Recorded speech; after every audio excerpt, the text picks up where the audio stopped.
Hey there and welcome back to Mass Effect 2. My name is Pete and today we complete not one, not two, but three assignments, all of them fairly short and neatly tied together, telling the story of a faulty mech production line, which is causing dangerous chaos in quite a few places across the galaxy. Now, the first assignment that sets off the chain is one of those that you can only find by planet scanning. There is no message from Cerberus or an NPC conveniently mentioning it, so either you know where to look, stumble upon it by accident, or simply miss out. Now, to get us started, we have to leave the fire system and the Isma frontier where in the last episode we completed Zaid's loyalty mission, and instead we will have to use the mass relay and take a trip to the Eagle Nebula.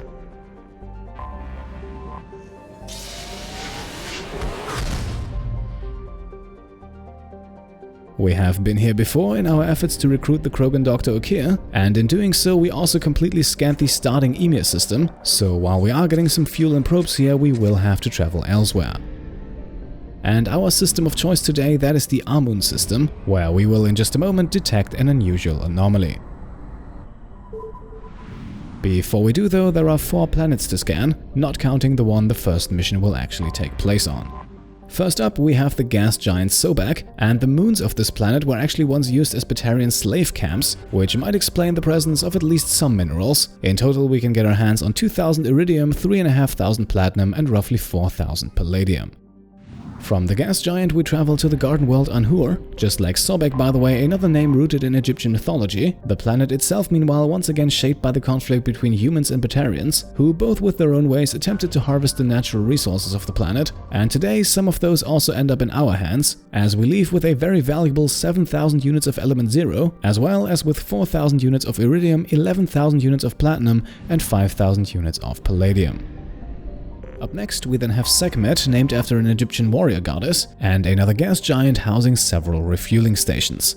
That might once again explain why there are some minerals present. In total, we get our hands on an additional 5,500 units of element 0, as well as on 3,000 iridium, 3,500 platinum, and 4,000 units of palladium.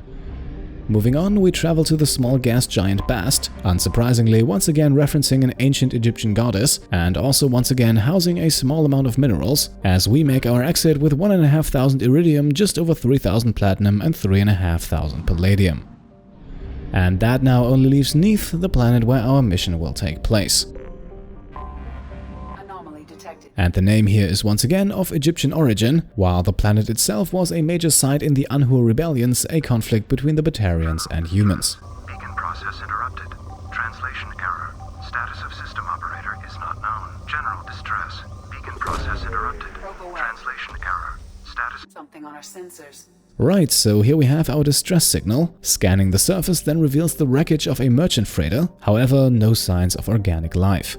So we will go Planetside in just a moment to check that out further. For now though, we can finish scanning the rest of the planet, which gives us an additional 5,000 iridium, 4,000 platinum, and 13,500 palladium. And with those minerals secured, let's go Planetside and have a closer look at the situation. In the squad selection screen, we can see Zaid is now loyal. That means he now has a second outfit to wear, but he won't be coming with us for this one. Instead, we'll go with Mordin for his anti-armor incineration ability, as well as with Miranda because of her overload. All in all though, your squad selection for this mission is not super crucial. As a result of the last episode, we now have 3 squad points to spend to level up, and we saved up specifically for this, and will now unlock level 3 of Adrenaline Rush, lowering the recharge time for this ability even further. With Mordin, meanwhile, we really only have one choice, and that is to upgrade his Incinerate ability, but conveniently enough, that is exactly what we'll need for this mission. With Miranda, we have the choice between Overload and Warp, and we'll go with the more anti-synthetic focused Overload, which upgraded to level 2 now also includes a brief stun. Regarding our weapon loadout, we will now equip Shepard with the recently unlocked M920 Cane. Unfortunately, we don't have enough ammunition to actually use it at the moment, but for me, I found that simply carrying it along will prevent me from wasting precious heavy weapon ammo, for example by firing 1 or 2 missiles if things don't go fast enough. So with that we're ready, here we are, let's go Planetside.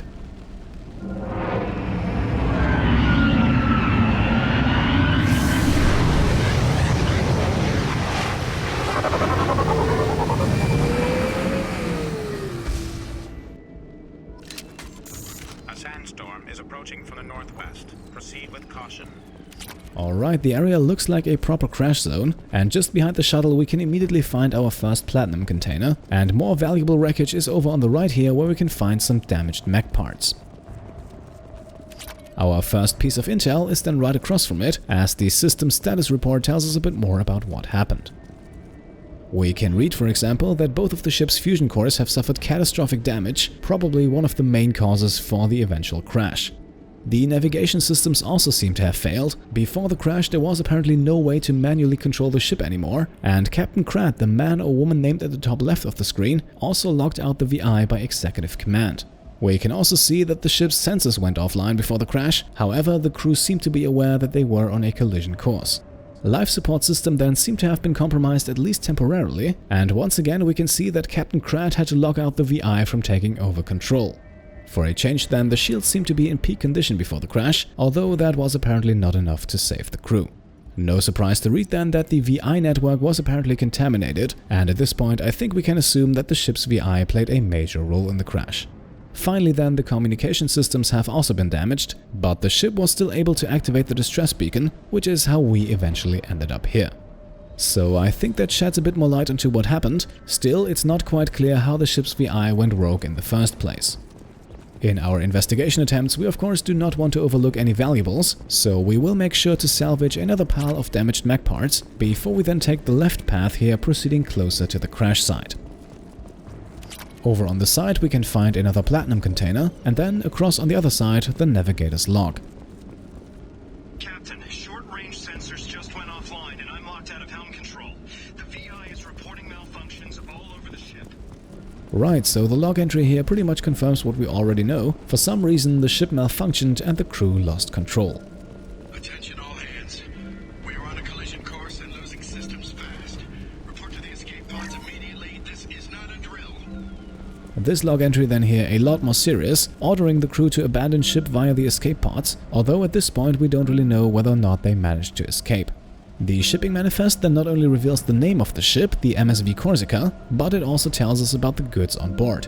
And all of those had to do with mechs, as we can read about 14 crates of reflective mech armor from Jarrahe Station, 180 Loki mechs from a Hahne-Kedar Experimental Mechanics division, as well as one heavy mech from the same location.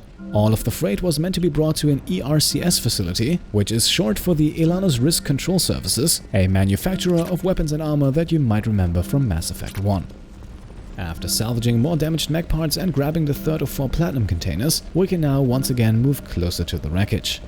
Very important, especially since we're wielding the cane, are the power cells over on the left here, as well as this final piece of information we can get from the crash site. Trenton, we've got a problem in the cargo bay. Marcus says the mechs in the containers are activating and self-destructing. Go check it out. Multiple hostiles powering up at your location. Recommend immediate extraction. Right, so the crew was apparently dealing with self-activating and much more importantly self-destructing mechs, which might explain a lot of the carnage on board. And surprise surprise, after shutting off the transmitter for the distress signal, we all of a sudden have company, as those exact same troubling mechs are now setting their sights on us. Our top priority is now to survive and to make it back to the shuttle, but for now we have quite a few mechs between us and that destination. Now, these mechs do not have shields, instead they have armor, which is the main reason we brought Morden with us. On level 2, Morden's Incinerate ability is powerful enough to strip away a single mech's entire layer of armor, which then of course makes it very vulnerable.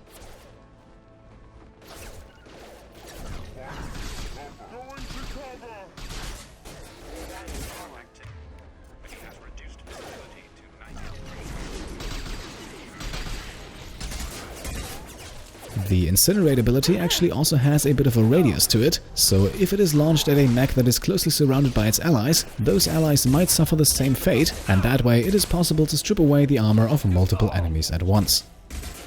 Every time we do that, by the way, we get one step closer towards the Incineration Specialist achievement, for which we need to use Incinerate to completely remove the armor of 25 enemies.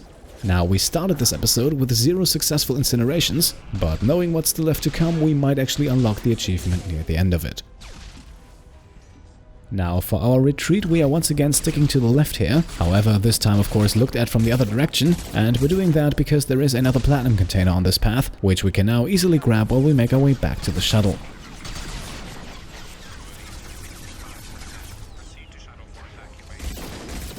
Now, regarding our escape plan and the enemies on this map, it is actually incredibly important to continuously push forward. Remember those 180 mechs mentioned in the shipping manifest? Yes, if you want to, you can actually fight every single one of them.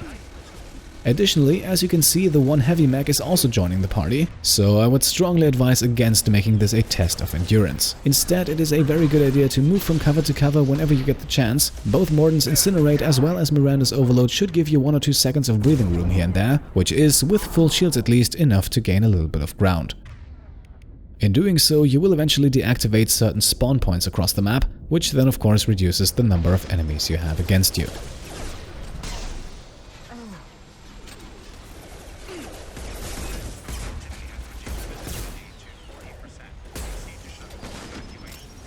Again though, if you really want to, you can simply hide out next to the distress beacon, and provided you collect new ammunition from time to time, you could very well attempt to kill all 180 Loki mechs and their heavy mech companion. And doing so will also eventually end the mission without having to return to the shuttle, but believe me, especially on the higher difficulty settings, that is going to be an incredibly tedious task.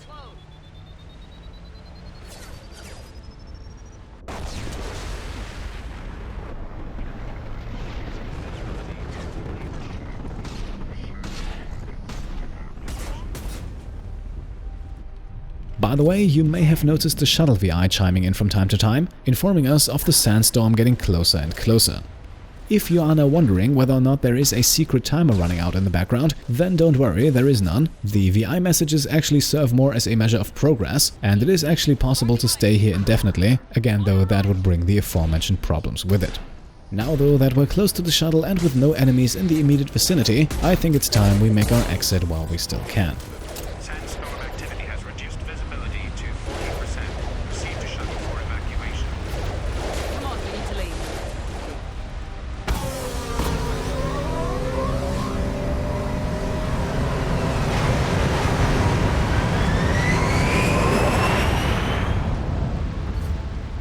And here we are, the mission is complete, and with that we unlock the Operative achievement, an achievement that can be missed if you only play the game's main storyline, but if you are a bit more thorough then it should be easy to get.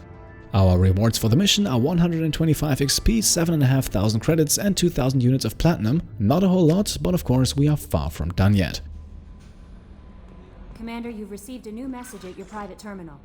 Back on the Normandy, we are now being informed of a new message, so let's have a look, and we can see Edie has found something in the data that we also noticed previously.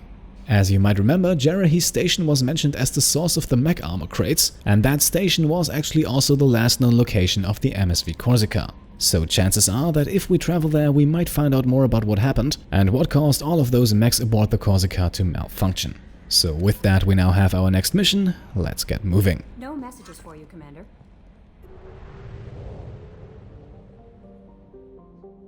As you can see, we have to travel to the Strabo system, and doing so we pass by the Emir system anyway, so we might as well restock on fuel and probes.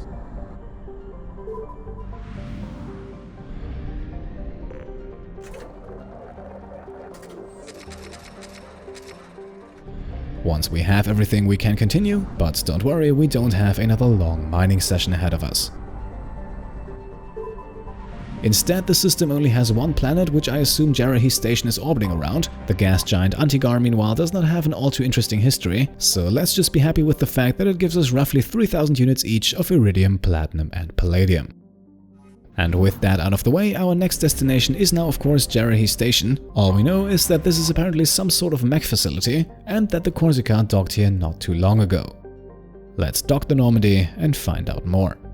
For this mission we'll pick 2 squad members who could both see a bit more screen time. The first is Jacob, who we haven't used a lot lately, and the second one is Kasumi, who we haven't used at all yet. Once again, we can also spend a few upgrade points, and with Jacob both of those go into his pull ability, slightly increasing its duration.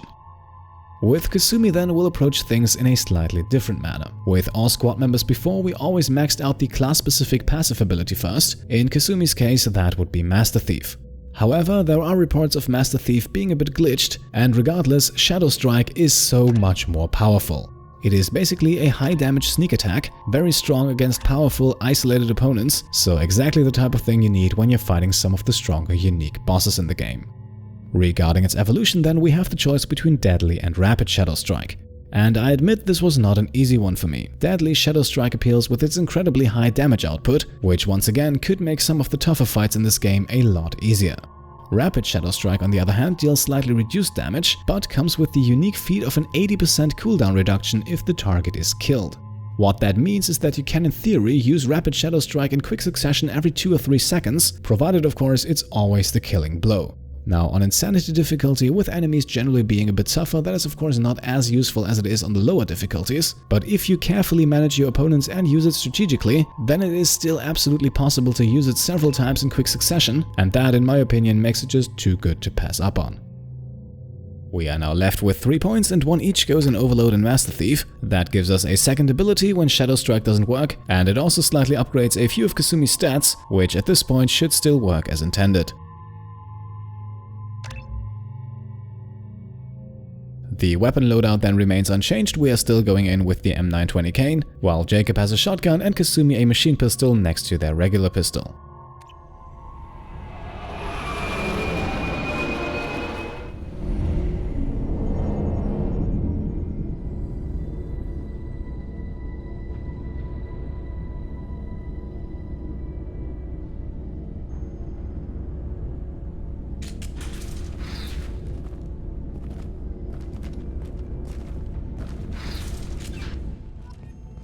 Right, so here we are, a lot of dead bodies around, time to find out what happened. Our first insights come in the form of a PDA, where we can learn that save for life support, all systems in the station have been shut down, stating a VI on a killing spree as the reason. So already we have some similarities to what we saw earlier. This time though it seems like the VI is a lot more transparent about its goals. What caused that behavior? Well, we'll still have to find out. First of all though, let's collect some iridium and turn the power back on. Docking area power restored. Intruders are requested to report to the cargo doors for immediate removal from station. Intruder detected. You are not authorized to be in this area. Okay, so the VI still seems to be active, at least those parts of it urging us to leave the station. Also, the mainframe, which supposedly houses the VI, that is currently locked down, but as we can read here, if we are able to get rid of all the power outages, then we should be able to gain access. Another corpse with another PDA on it then reveals a bit more. Apparently, the VI became paranoid about the possibility of being infected by a virus. Such an infection would of course lead to the VI being shut down, which it desperately tried to avoid simply by killing everyone. Still, this does not seem like normal VI behavior, which of course begs the question how the VI became corrupted in the first place.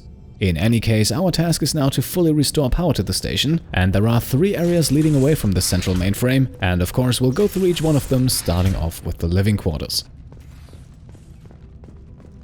Here we can also find some more info regarding the MSV Corsica, and from the tone of this note we can assume that things were rather normal before the Corsica had docked.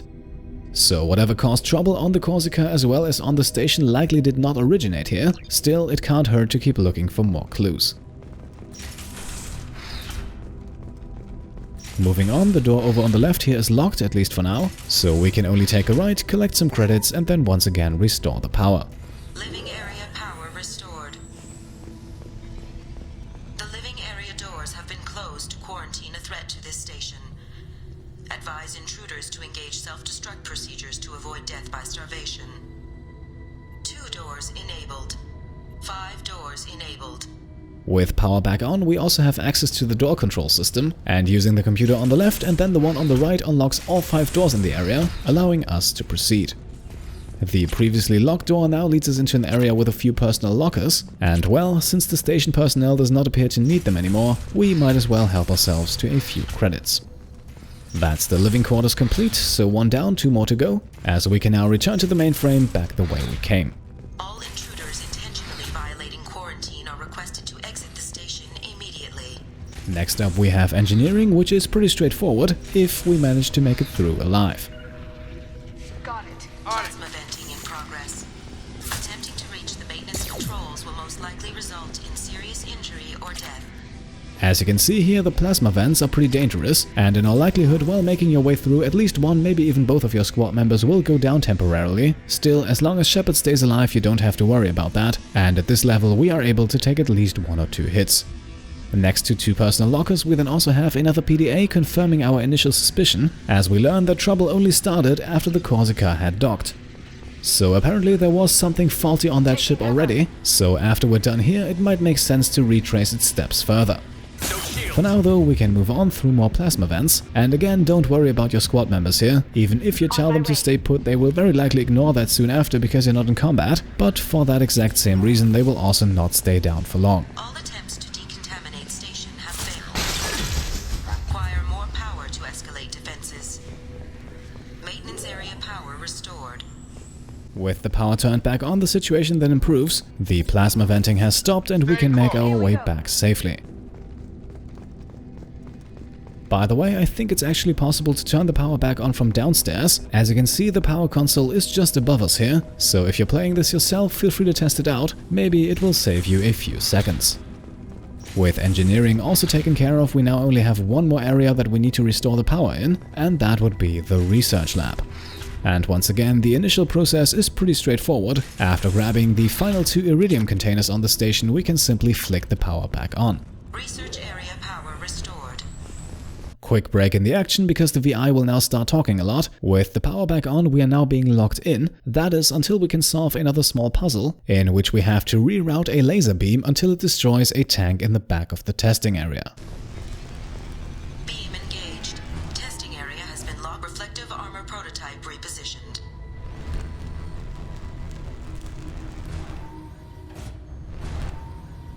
Reflective armor prototype repositioned. This is a secure zone. Please leave this station immediately. Reflective armor prototype repositioned. Testing area has been unlocked. All personnel take this opportunity to leave the station immediately. And with power fully restored, we can now finally access the mainframe. Hub area power restored. Central mainframe access granted. Docked vessel detected.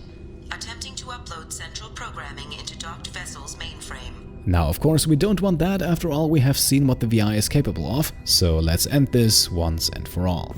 Intruder detected. You are not authorized to be in this area. This is a secure zone. Please leave this station immediately. I regret to inform you that all attempts to defend the station have failed. Shutting down security protocols.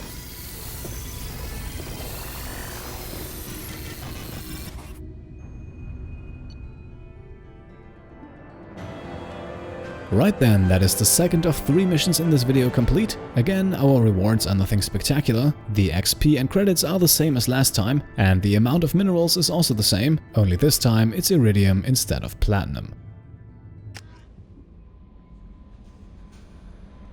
Commander, you've received a new message at your private terminal. Back on the Normandy, one more message awaits, so let's see what Edie has found out. As expected, we will have to retrace the steps of the Corsica further, which will now inevitably lead us to the facility where the mechs on board were manufactured. So, no time to waste, let's get going again. This third and final mission of the video will take us out of the Eagle Nebula entirely, so we will have to return to the mass relay, which we'll then use to travel over to the Titan Nebula.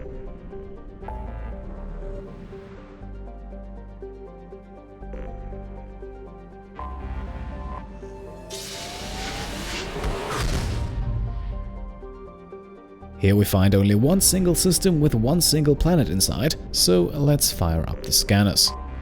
I have detected an anomaly. The experimental mechanics facility is under quarantine. For your safety, do not dock with or land in the vicinity of the facility without the proper protocols and authorizations in place. Be warned, the experimental mechanics facility is under quarantine. I have found something. Of course, as expected, we find one more anomaly, and sadly, but also somewhat unsurprisingly, we also have no signs of life inside of the Mech facility. Before we head down there, we should do some quick scanning though, because with only 13 probes we can find 3,500 units of element 0, as well as 18,000 units of iridium, 2,500 units of platinum and 8,000 units of palladium. And with that, I would say it's time. Let's solve and end this mech nightmare once and for all. Now, be warned, this mission can be pretty tricky and I found this squad here to work best. Once again, we bring Morden with us to incinerate a lot of mech armor, but we also need someone for the front lines, and that is where Grunt comes in. I thought Miranda would work as well with her overload, but on Insanity difficulty I simply could not finish the mission with her, which is why I highly recommend our Krogan squad member here.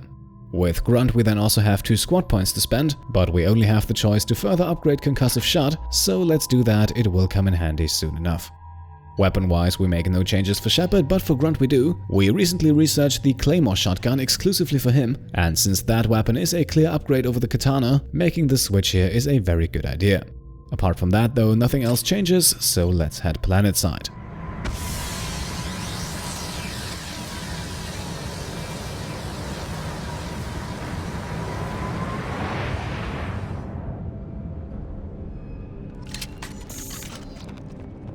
Right, here we are with the mech facility ahead of us, and it also doesn't take long until the first enemies appear. Moving to cover. Indeed.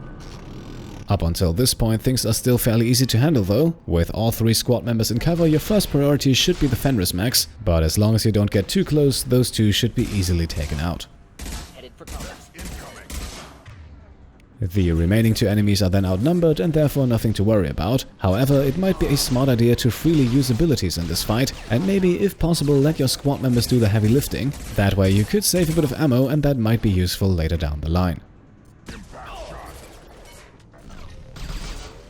In the end though, this fight should not give you any trouble, and so let us now head inside of the facility to find out more.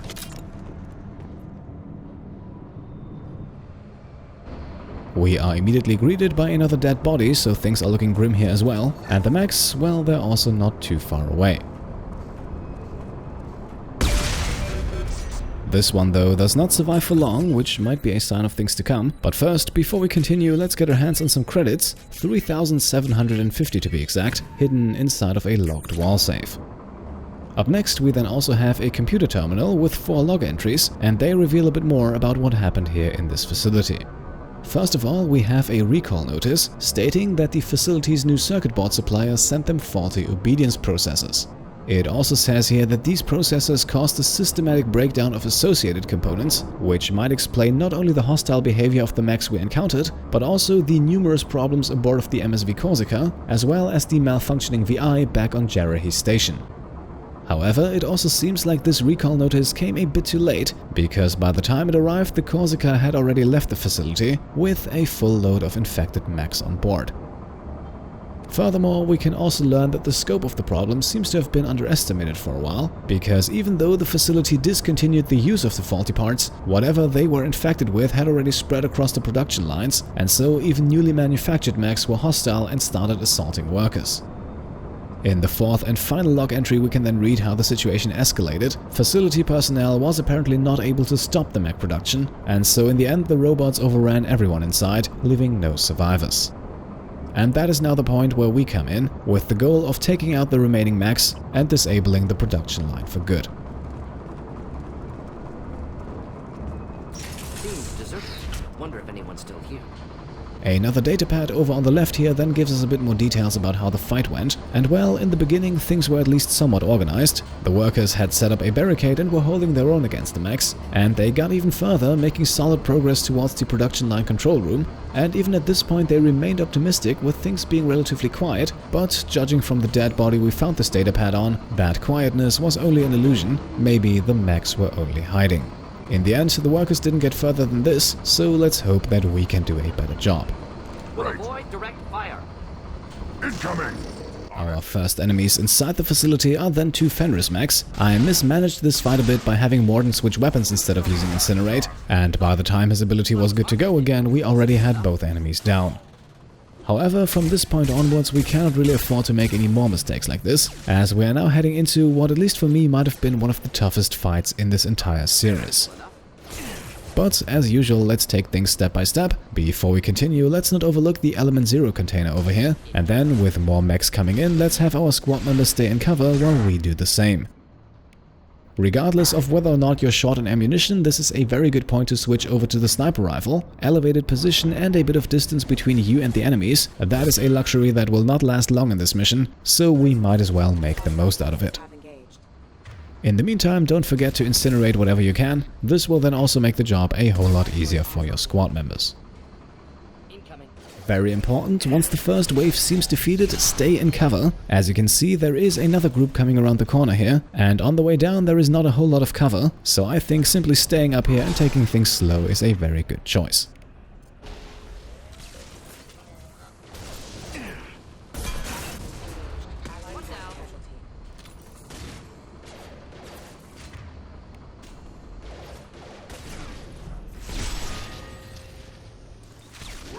With that wave taken out though, you can now make your way down, and I highly recommend going left first. Even though this left path eventually leads to a dead end, it only holds a single mech spawn point, and if you are quick to approach, that will deactivate before more than one mech can spawn, and that one mech is an easy task to handle and gives you a bit of breathing room. Over in the back then, some heavy weapon ammo that we'll gladly take, one more crate like this, and we should be able to finally fire the cane for the first time. Now though begins the fun part of this mission. I think I tried this and failed for about a dozen times while I recorded this. However, most of those attempts were with Miranda and Morden. With Grunt in the squad, things worked significantly better. Still, even then, it took me a few attempts to finally succeed. In the end though, the underlying mechanic of this fight is really quite simple. What first looks like another seemingly endless stream of mechs, that is in the end nothing more than another series of spawn points. Once you get close to one, that spawn point will deactivate, allowing you to push forward. So, in theory, very much like the first mission in this video, were it not for the small fact that the spawn points are almost unfairly close together. For example, even if you manage to deactivate one, chances are high that 3 or 4 mechs that have spawned on the next one have already reached your location, and even a very capable tank like Grunt is not able to withstand that kind of fire for long. Additionally, especially in the beginning, some of the spawn points are inconveniently placed around the corner, so you cannot really see how many enemies are waiting for you until you're there. In essence, what you're seeing on screen right now is a run where things went almost perfectly, but again it took me quite a while to finally get it right. Especially this short dash over here behind the pillar, that is often not as easy as it looks, because one of the spawn points is directly to the left of the pillar, while another stream of mechs is coming from the front. So the big challenge in this mission is really to balance out that need to continuously push onwards with the absolute necessity to stay in cover, let your shields regenerate and not get your squad members killed too quickly. In the end, once you have made it around the corner near the big container over here, then you're almost in the clear. However, as you can see, don't count on both of your squad members still standing at this point. One final spawn point then remains at the far end of the room, but even then don't take that one lightly. Yes, at this point you might even have superior position, but as you can see in my case, the mechs simply hit pretty hard, and if you stay out of cover for too long, things can go south very quickly. It is moments like these though when I'm happy that Grunt is in the squad. His concussive shot is almost as useful as Miranda's overload in this mission. However, with about twice as many hit points and a powerful shotgun, Grunt eventually became my clear go-to choice for this one. And here we are, with the mechs defeated, and again it looked easy, but believe me it wasn't. This took me quite a few hours of work, which is also one of the reasons this video went up slightly later than planned. Now, before we leave this area, there is another Element Zero container in this passage over here. That one can be easily overlooked, especially in the heat of battle. Now though, we can leave and there is only one door that we can go through, so let's do so, but before we go upstairs, one more Element Zero container needs to be collected. With that, however, we have done almost everything there is to do in this mission. The only thing left now is to shut down the production line and to put an end to this mech nightmare and to this short quest line.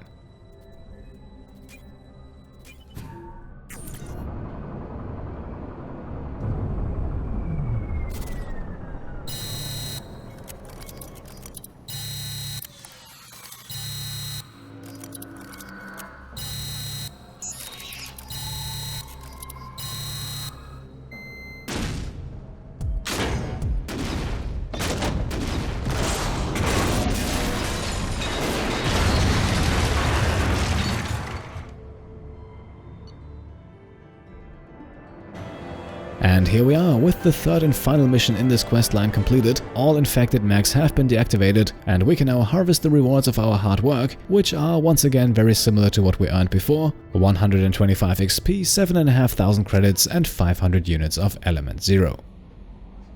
And here we are, back on board of the Normandy with 3 more short assignments completed. Also, we are only 1 heavy weapon ammo drop away from firing the M920 cane for the first time, which was actually one of the reasons for doing this small quest line at this point in the game.